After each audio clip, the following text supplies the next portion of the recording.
샬롬 반갑습니다. 1월 17일 수요일 새벽 하나님께 올려드립니다. 함께 찬송가 320장 부르십니다.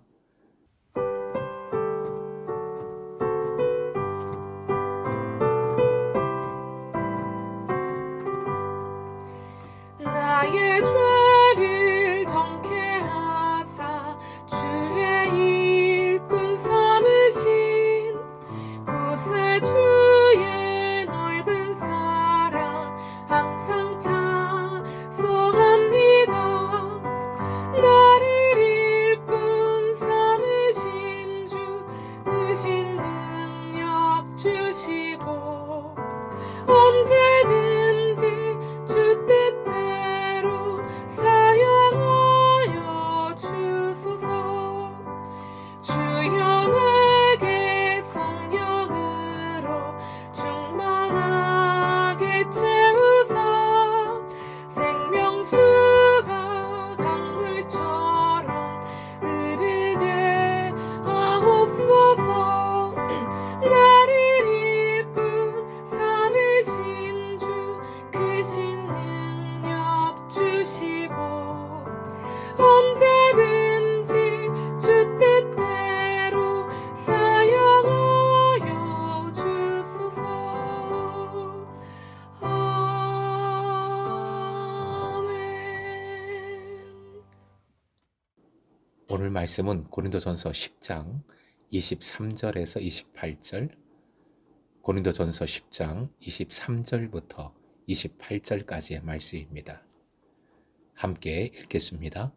모든 것이 가하나 모든 것이 유익한 것은 아니요 모든 것이 가하나 모든 것이 덕을 세우는 것은 아니니 누구든지 자기의 유익을 구하지 말고 남의 유익을 구하라. 물을 시장에서 파는 것은 양심을 위하여 묻지 말고 먹으라. 이는 땅과 거기 충만한 것이 주의 것임이라.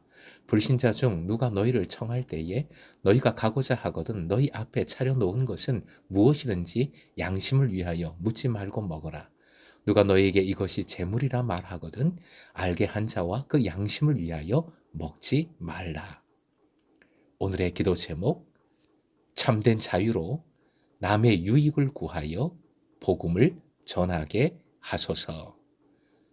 참된 자유로 남의 유익을 구하여 복음을 전하게 하소서. 본문은 먹는 문제에 대하여 구체적인 사례를 들어서 또 설명을 하고 있습니다.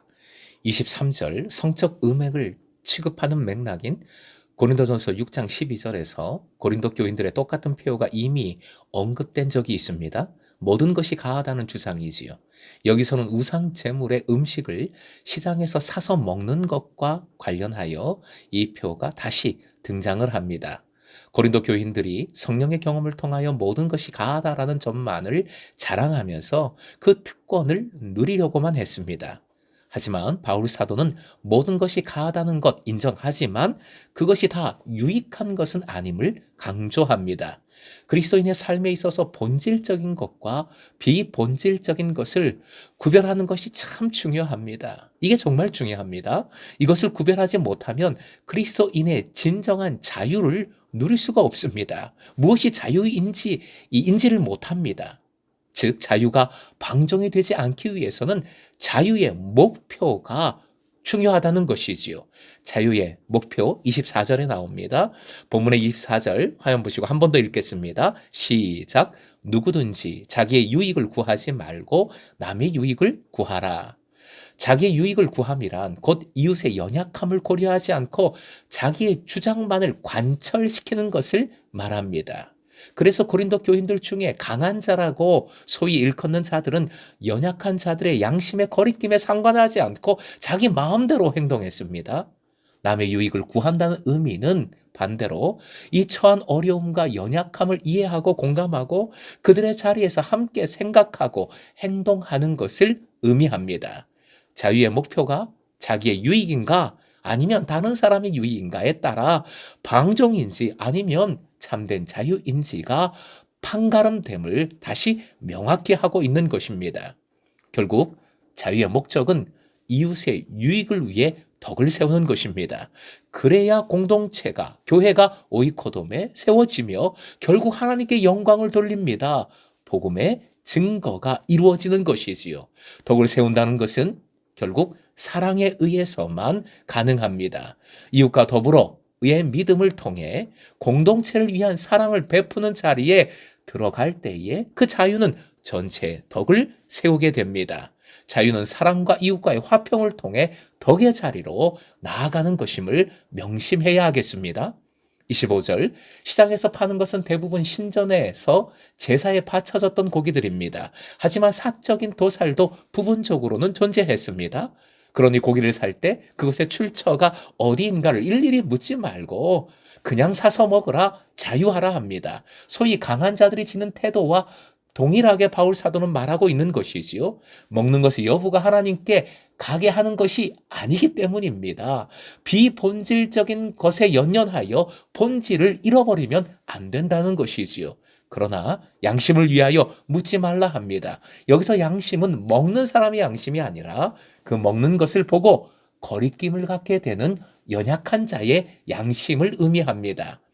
26절은 시편 24편 1절의 인용인데 유대인들이 주로 음식을 먹을 때에 사용된 것입니다. 즉 음식을 먹을 때의 신앙의 본질을 생각하라는 것입니다. 모든 종류의 음식이 다 하나님께 감사함으로 취해야 할 것입니다.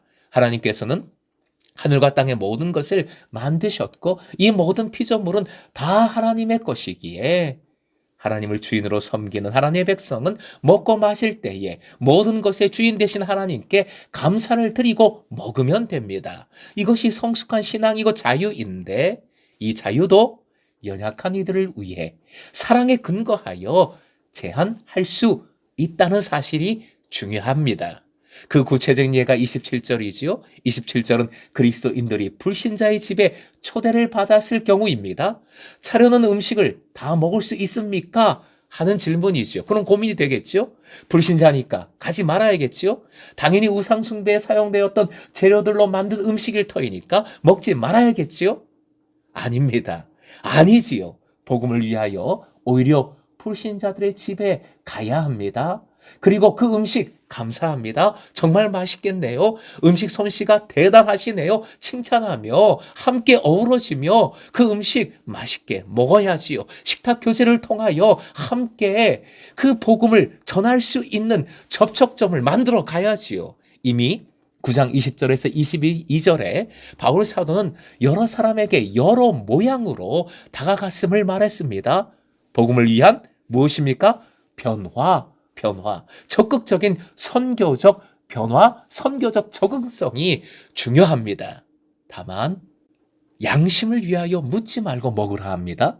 연약한 신앙을 지닌 그리스도인들의 양심을 가리키는데 다음 구절인 28절과 연결하면 그 의미가 더 확실합니다. 즉 28절은 초대받은 그리스도인들이 식사 중에 제공된 고기가 신전에 바쳐졌던 제사 음식이라는 말을 듣게 된 경우입니다. 아마도 초대받은 손님들이 여러 명이고 그들이 함께 식사하면서 생겨난 경우 문제일 것입니다.